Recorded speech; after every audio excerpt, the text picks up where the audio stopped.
Wassalatu wassalamu ala sayyidina Rasulillah sayyidina Muhammad ibni Abdillah wa ala alihi wa sahbihi wa man tabi'ahu wa walah la hawla wa la quwwata illa billah amma ba'du.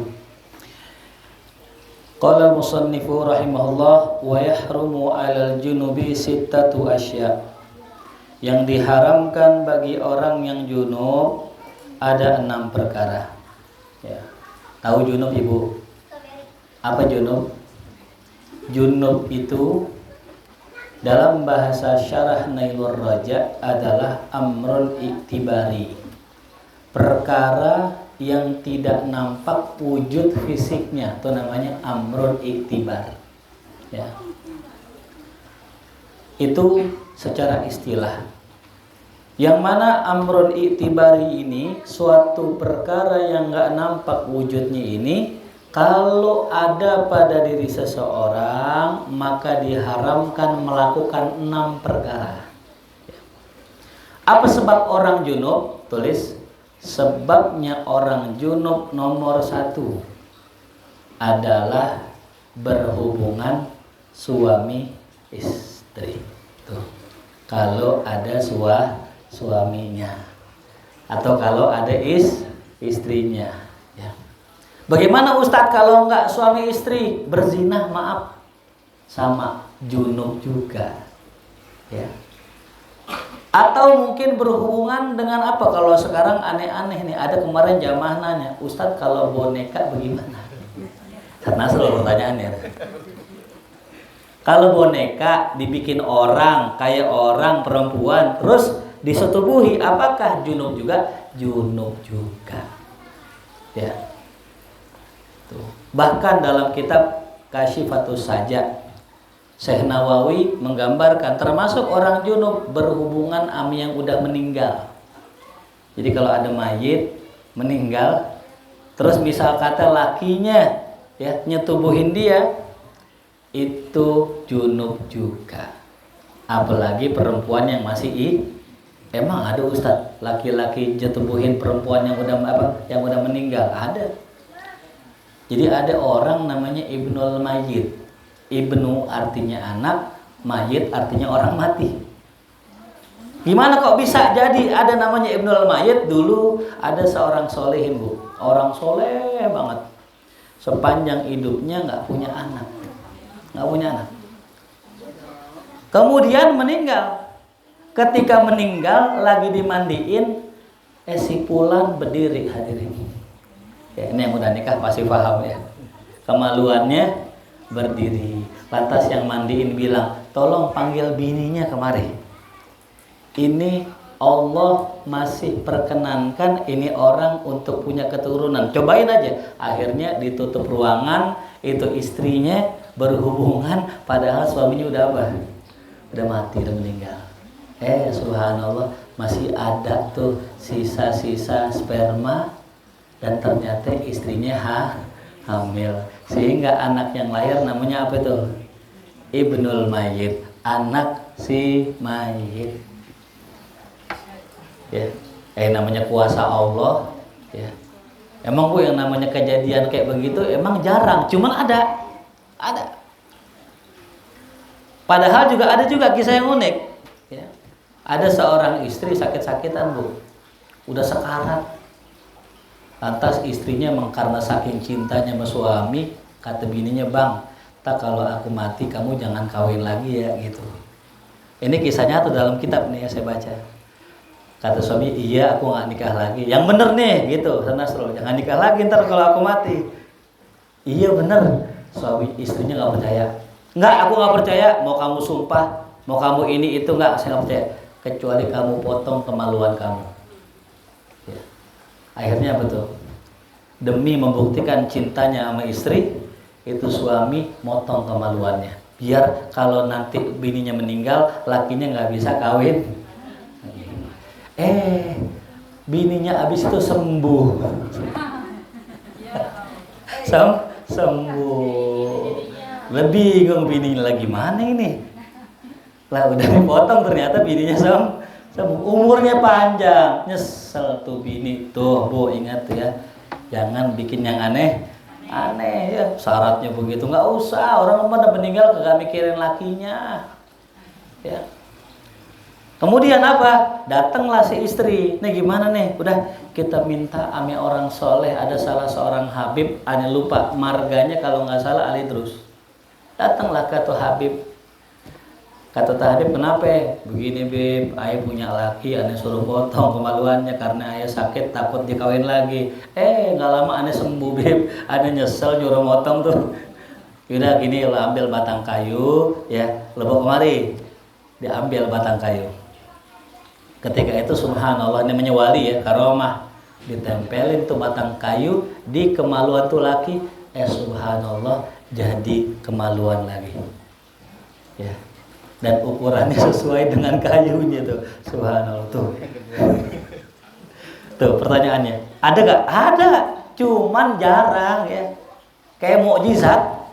Pernah nggak bulan kebelah? Ya pernah. Cuman kayak begitu nggak sering ya. Mungkin sekali waktu itu aja. Nah, itu ya. Jadi kasusnya seperti itu. Nah, jadi junub yang pertama apa tadi? Berhubungan suami. Atau sebab junub itu yang kedua mimpi basah. Ya, mimpi basah. Ya. Atau yang ketiga, ini yang diharamkan yaitu onani. Atau bahasa fikihnya istimna. Ya, istimna. Ya, bahasa kitanya onani atau mengeluarkan sperma dengan cara dipaksa. Nah, itu haram. Ya. Lalu yang ketiga, ya, haid atau nifas. Itu penyebab ya. Gitu. Ada pertanyaan, Ustadz, orang haid boleh ke masjid nggak? Kan saya pakai softtek, Ustadz. Kan saya pakai pembalut, nggak boleh. Karena yang nggak boleh ke masjid bukan cuman orang haid, orang junub yang kagak berdarah nggak boleh. Apalagi orang haid. Udah dia junub, dia juga apa tadi? Mengeluarkan darah. Nah itu penyebab ya junub. Nah ya, jadi junub itu bukan hanya sekedar berhubungan. Junub kurang lebih ya tadi ada 5. Yang pertama yaitu berhubungan suami istri, yang kedua mimpi basah itu boleh-boleh saja, yang ketiga istimna itu haram, yang keempat haid, yang kelima nifas ya. Nah, ada beberapa perkara yang nggak boleh bagi orang junub. Ada 6 perkara. Yang pertama as-sholatu, melakukan sholat. Haram hukumnya ya. Dikisahkan dalam sebuah kisah baginda Nabi Muhammad SAW suatu hari nih Bu, Rasul udah pengen sholat Bu. Udah sawu sufufakum, luruskan safnya. Pas pengen takbir Rasul ingat, ya Allah, aneh belum mandi wajib. Ini Rasul nih Bu nih, contoh buat kita. Akhirnya Rasul pulang ke rumah. Rasul ngapain? Mandi dulu. Sahabat nungguin, dari diri duduk lagi. Selepas daripada Rasul balik lagi, rambutnya basah, selesai sholat, sahabat nanya, ya Rasul, tadi kenapa mau sholat nggak jadi? Nah itu ya, itu dalil boleh kalau udah qomat, boleh apa? Boleh ditunda atau dibatalkan. Ya. Yang kedua, ya, yang namanya orang junub kagak boleh sholat, makanya Nabi pulang dulu. Kalau Nabi langsung sholat, mungkin boleh. Ternyata Nabi pulang, Nabi mandi. Itu ya. Yang ketiga, orang junub sholat hukumnya dosa haram ya. Jelas ya. Jadi Nabi pernah yang keempat, Nabi pernah lupa gitu ya. Lupanya Nabi itu adalah hukum. Bahkan suatu hari Nabi ketika selesai berhubungan itu ada bekas sperma, air mani di gamisnya Nabi ya. Nabi pakai buat sholat. Nabi nggak ganti bajunya tuh. Itu dalil air mani hukumnya suci. Tuh. Jadi kalau sholat misalnya ada bercak-bercak bekas sperma, itu tidak membuat sholatnya nggak sah. Ya. Tuh. Satu yang pertama sholat. Sholat apa yang nggak boleh buat orang junub? Sholat fardu maupun sholat sunnah. Kalau sholat jenazah bagaimana Ustadz? Tetap sholat jenazah nggak boleh. Ya. Atau yang serupa dengan sholat. Nah ini ada nih yang serupa dengan sholat. Contohnya apa? Sujud syukur. Ini di kitab nggak ada tuh, ya. Sujud syukur. Ya, itu juga sama hadirin. Jadi kalau kita mendapatkan kenikmatan kan disunahkan sujud tuh. Caranya gimana? Ada yang pernah coba praktek sujud syukur? Caranya bangun, ngadep kiblat, wudu, udah wudu nih. Wudu syaratnya. Takbir, Allahu Akbar, sujud. Ya, mau bilang alhamdulillah boleh, subhana rabbiyal a'la boleh, apapun doanya boleh, disunahkan. Kemudian duduk, salam. Ya, tuh. Itu namanya apa? Sujud syukur. Ya, jadi harus takbir, sujud, duduk, salam. Bukan sekedar apa? Sujud, bukan sekedar sujud. Itu bukan sujud syukur. Ya. Atau sujud tilawah, sama juga. Ya. Harus wudu, ngadep kiblat, takbir, salam. Itu. Maka ulama dalam syarahnya mengatakan, ya, termasuk daripada bagian dari sholat, termasuk juga sujud, baik sujud syukur ataupun sujud tilawah. Nah terus gimana Ustadz kalau yang main bola, dia kan sujud tuh, ya, iya kan? Ada orang ngegolin, daripada dia mungkin selebrasi begini, bagaimana gitu kayak Ronaldo, mendingan sujud, boleh nggak? Ulama bahas. Kalau sujudnya diniatkan ibadah nggak boleh, karena tidak ada sujud kecuali kepada Allah. Ya. Tapi kalau sujudnya sekedar ungkapan ekspresi bahagia boleh. Ya. Sebagaimana ekspresi sakit, kita kalau lagi sakit perut melihat kan kadang-kadang kita begitu tuh, nah itu boleh. Ya. Jadi kalau niatnya sujudnya itu ibadah nggak boleh. Tapi kalau sekedar sujud ungkapan ekspresi girang bahagia boleh-boleh aja. Ya. Kemudian yang kedua, bagian yang tidak boleh dilakukan oleh orang yang sedang junub adalah tawaf. Ya, jelaslah kalau tawaf. Yang ketiga nih, mashul mushaf. Ya, kemarin sudah mungkin dijelaskan tuh ya, mengenai menyentuh mushaf. Apa saja yang menjadi bagian dari mushaf nih hadirin? Ini luar biasanya mushaf. Kita kalau megang Quran, ini mulianya Quran bukan cuma sekedar Qurannya, tapi cover yang menjadi Quran. Nih. Ada kadang nih orang punya Quran covernya copot. Itu haram megang covernya. Walaupun covernya udah copot. Walaupun udah copot. Bukan cuman covernya haram, talinya haram. Talinya haram. Ya, buat tandaan. Termasuk kalau Quran ada kan yang 30 juz dipisah-pisah ya. Kan ada kotaknya tuh. Termasuk kotak-kotaknya haram. Walaupun kotaknya kosong. Ya. Jelas. Tuh. Jadi yang haram itu apa? Yaudah, segala yang terkait dengan mushaf, covernya kek, talinya kek, gantungannya kek, kotaknya kek, itu maknanya mas menyentuh Quran, haram. Karena mulia, la yamassuhu illal mutahharun. Tuh. Bagaimana kalau tafsir? Nah, ini apa nih? Mushaf nih, karena nggak ada apanya, terjemah. Bagaimana kalau terjemah? Jumhur ulama mengatakan boleh. Jadi kalau yang ada artinya, ada yang ada artinya, ada.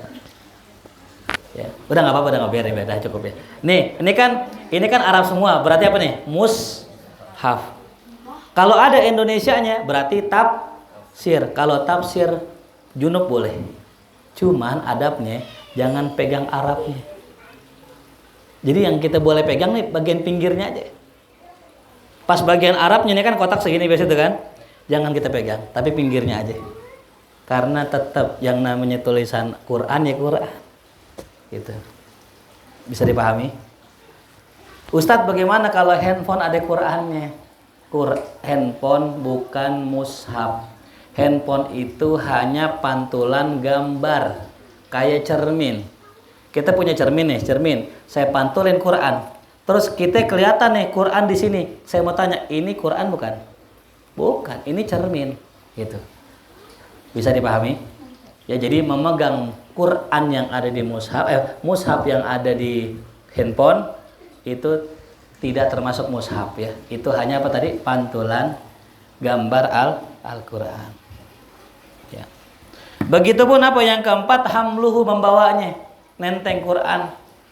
Kadang ada orang nih nggak punya wudhu, dia pakai tisu. Diambil tisu, dia begini. Nah, ini juga haram, nggak boleh karena membawa Quran. Atau mungkin dipakai tas, udah masukin tas, atau nggak pakein nampan begitu, sama juga nggak boleh karena membawa. Kecuali di nampan itu bukan cuman Quran, ada kitab IPS, kitab PPKN, buku fikih. Nah, Quran ada di atas itu. Nah, itu boleh dengan niatan membawa benda-benda lain itu. Ya. Dan hukumnya tidak boleh meletakkan Quran di atasnya ada benda lain, handphone, ya, pulpen. Hukumnya haram. Ya, gitu. Makanya ini sangat-sangat mulia kalau bisa kita ya jangan taruh apapun di atas Quran ini itu. Nah, ya. Nah, itu namanya membawa mushaf. Yang kelima, berdiam diri di masjid, maksudnya i'tikaf atau sekedar lewat. Nah, ini dia. Kalau lewatnya itu cuman sebentar boleh. Kan kalau lewat maknanya kan kadang nyari jalan pintas ya. Nah, masalahnya masjidnya pintunya menatu. Ya nggak bisa disebut lewat. Ya. Kalau lewat tuh pintunya dua, ini ke sini, itu namanya lewat. Nah, kalau pintunya menatu, muter, itu nggak lewat. Nah, itu nggak boleh. Ya. Tuh. Dan yang terakhir apa? Yang terakhir qiraatul Quran. Ini dia nih, orang junub nggak boleh ngomong Al-Quran. Ngelihat boleh, baca dalam hati boleh. Yang nggak boleh dilafazkan. Bismillahirrahmanirrahim nggak boleh. Orang junub, orang haid nggak boleh ngomong Al-Quran kecuali baca rotib boleh. Walaupun rotib isinya Quran, tapi niat kita kan baca zikir, bukan baca Al-Quran. Baca zikir misalnya boleh, walaupun tuh zikir ada di Quran, boleh kita baca dengan niatan zikir itu ya. Kecuali guru Quran. Kalau guru Quran menurut Imam Malik nih boleh kalau head ngajar Al-Quran. Apalagi gurunya mandi doang atuh. Ya. Takutnya libur semalam, manjang sebulan. Ya. Jadi kalau guru Quran ada yang membolehkan Imam Malik. Ya, boleh kita ikutin mazhab itu. Wallahu a'lam bishawab. Itulah 6 poin ya yang menjadi apa tadi? Menjadi haram bagi orang junub. Pertama apa sebut? Salat. Yang kedua tawaf. Yang ketiga yang keempat yang kelima yang keenam itu yang haram ya. Tulis lagi tambah dikit yang makruh. Nah, itu nggak ada di situ tuh. Itu nggak ada ya. Ini yang nggak ada di kitab. Yang makruh saat junub. Nah, jadi kalau kita kerjakan dibenci sama Allah. Apa yang pertama? Yang makruh saat junub, 1, tidur. Jadi kalau kita lagi dalam kondisi junub, jangan langsung tidur ya. Ngapain dulu? Wudu kalau emang males mandi. Apalagi rumah di puncak ya. Makanya kata Imam Ghazali, beliau menganjurkan kalau kita sama istri jangan habis isya. Kalau bagusnya kapan? Menjelang subuh. Ya, detik-detik imsak dah tuh. Kenapa kalau habis sebelum subuh mandi langsung sholat subuh? Kalau habis isya ngaji di mahkota gitu. Habis isya ngaji dulu di sini, ntar pulang ngaji baru makan. Ibu ya, tuh udah azan tuh ya. Apalagi yang makruh bagi orang yang apa tadi? Junub. Makan dan minum makruh. Ya, jadi orang yang lagi junub jangan makan minum. Kalau emang malas mandi apa tadi? Wudu. Yang ketiga makruh apa? Berpergian, jalan-jalan keluar rumah. Tuh. Dalam riwayat disebutkan ya, siapa orang yang keluar dalam kondisi junub kalau kena musibah fala yalumanna illa nafsah, jangan celak siapapun kecuali dirinya sendiri. Ya, artinya rentan banget kena bala. Tuh. Apalagi yang keempat ya, melakukan aktivitas ibadah yang tidak memiliki wudu, yang tidak wajib suci, apa ya? Contoh apa? Misal ngaji junub belum mandi gitu. Sah nggak orang ngaji junub?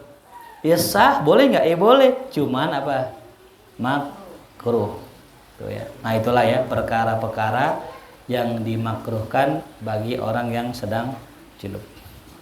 Baik, mungkin sebelum lanjut sedikit ada boleh insan, ada yang pengen bertanya mungkin yang belum jelas.